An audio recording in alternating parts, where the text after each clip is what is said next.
Welcome back to the Action Bible Audio Companion and Narration by MC Brown. And as always, we are reading from the Action Bible, God's Redemptive Story, the graphic novel comic book adaptation of the Bible, with illustrations by Sergio Carrillo, general editor Doug Mouse, with copyright 2010 from David C. Cook. Part 58, part 18 overall. And yes, we're rolling along here as we are winding down the Action Bible. And as always, we're not trying to step on these great creators' toes or spoil anything. We're just trying to hopefully inspire you to get your Action Bible. There's two of them in the description, the regular, which I'm reading from, and the deluxe. And hopefully it'll inspire you to grab your own and listen along as you read along.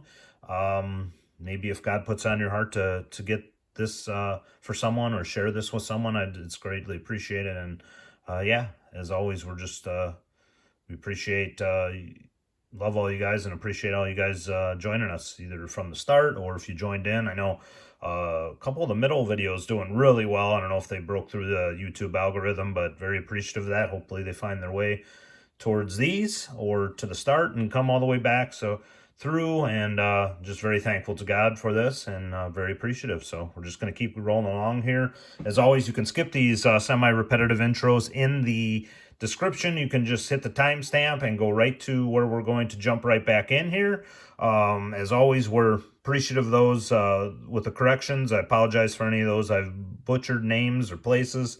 Appreciate shout out to good friend Greg, who definitely helped with some of those and has spotted some of those out along the way. Thank you for that. And yeah, without further ado, we're going to jump right in as we are on part 58 overall, 18 of the New Testament. We're on 729 and resuming Acts here, under arrest, based on Acts 21:15 through 23:22. In Jerusalem, Paul meets with James and other leaders of the church. He delivers the money for the poor and tells what God has done in other places. I must warn you, Paul, you have enemies here who think you are a traitor. Even Christian Jews have questions because of your work with the Gentiles. I'll worship with them in the temple to show that I am true to the faith of our fathers. James' warning comes true within the week. While Paul is worshiping in the temple, his enemies make false accusations. They say he brought non-Jews into the part of the temple where only Jews are allowed. There he is, the traitor! He has made this holy place unclean. The people angrily turn against Paul, and a mob drags him from the temple and starts to beat him. Look out! Roman soldiers are coming! Now tell us what this man has done. Take him away! Kill him! Since they can't get a straight answer, the soldiers take Paul away. On the steps of the prison, Paul stops and tells the people how he became a Christian. But when he mentions preaching to the Gentiles, the mob goes wild. He's not fit to live! Kill him! Kill him! Bound for Rome, based on Acts 23:23 through 28:16. To keep Paul safe, the Roman commander at Jerusalem sends him to Caesarea, where Paul stays in prison for 2 years. Then Paul appears before Festus, the Roman governor, and demands his right to a trial by the Emperor Nero in Rome. But first, Festus takes Paul before a neighboring ruler, King Agrippa, who is visiting the city. I once opposed Jesus and imprisoned his followers, but then I saw a light from heaven, and Jesus himself said to me, I am sending you to turn the Gentiles away from Satan's power and bring them to God. I could not disobey a heavenly vision. I would like to let you go, but you must be sent to Rome. Under Roman guard, Paul boards a ship bound for Rome. For his trial, Dr. Luke goes with him. The ship sets sail only to be struck by a violent tempest. The storm rages day after day. After 2 weeks, the sailors try to desert the ship. Stay with the ship. God promised he would save us. Be courageous.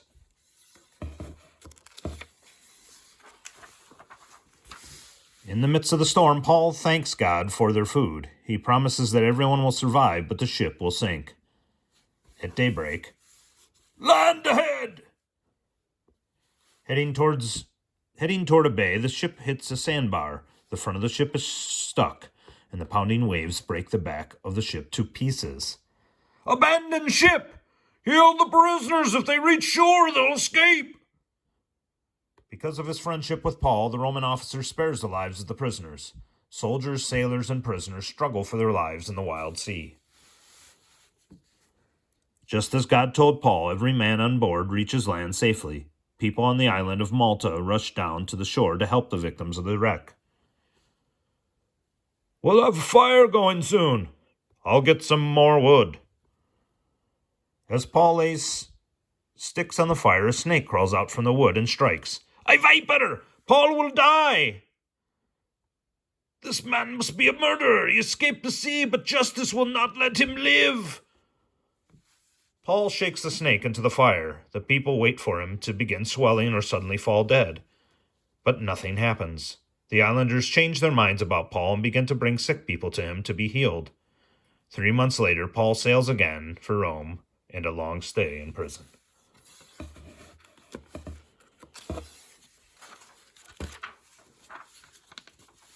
Prison pen pals, based on Ephesians, Philippians, Colossians, Philemon. For months, Paul is under house arrest as he waits for his trial before the emperor in Rome. His Christian friends and all the churches pray for him constantly.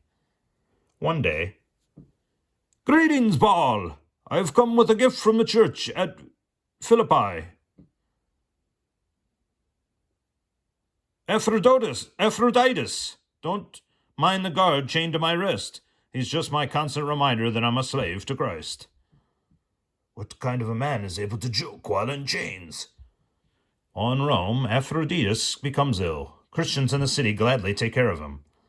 Thank God you are recovering. This letter is from your friends in Philippi. They are worried about you. I'm sorry they were so worried. As soon as he is well, Epaphroditus goes to see Paul. Epaphroditus, I'm so thankful you've recovered. On your way home to Colossae, will you take some letters with you? Also, have Tychicus check in to see if Philemon and Onesimus have made peace. Paul's letter to the Philippians. Don't be selfish or prideful. Be like Christ. Even though he was God, he humbled himself and became human. He even died on the cross for us. We can do everything God asks because Jesus gives us strength. And to the Colossians. But Christ wasn't just a man. He was truly God, just in human form. Jesus is all we need. And to the Ephesians, it is His grace that saves you through your faith. There is nothing you can do yourself to be saved. So don't bother boasting. Just do good things God created you to do on this earth. 2 years go by, and finally Paul's case is brought to the court. Paul defends himself before Nero, the most powerful ruler in the world. Paul, the court has set you free! Thank God. Now I can carry out my dream to take the good news about Jesus to the farthest corners of the empire.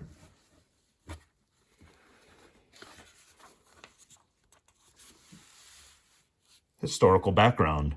In the year 64, Nero, the cruel emperor of Rome, has made enemies among his own people. Rumors spread about plots on his life. Suddenly, a fire sweeps across the city and rages for 9 days. Great sections of the city burn to the ground, driving thousands of people from their homes. But even while the city is still in flames, new rumors spread. Emperor, the people are saying you started the fire. And I say the Christians started the fire. Arrest them, torture them, kill them.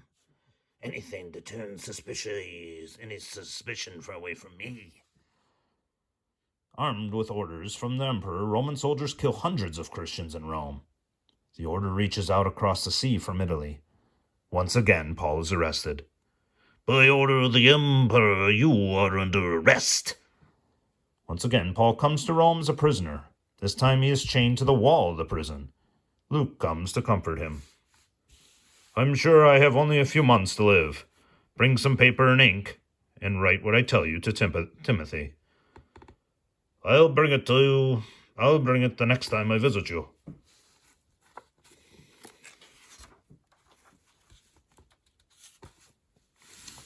We shall stop here, and might be one part left to go, so this will wrap up part 18, where we're leaving off here at 738. That'll give us a good stopping point. I believe, if I'm not mistaken, there will be enough to finish one more part, which will fall just shy of 60 parts, and just very thankful. Overall, just very appreciative and humbled by this experience. Very, very thankful to God to be able to read through this whole thing and bring this to you. And just excited to finish this off for you guys to have a complete playlist here and just something you can share with others or read along with children or whoever you feel this is most helpful. As always, just very appreciative and yeah, excited to finish this off. And so basically when we resume, we'll be based on Titus and 2 Timothy. And yeah, may God keep you safe and well. And we'll see you guys in the next video.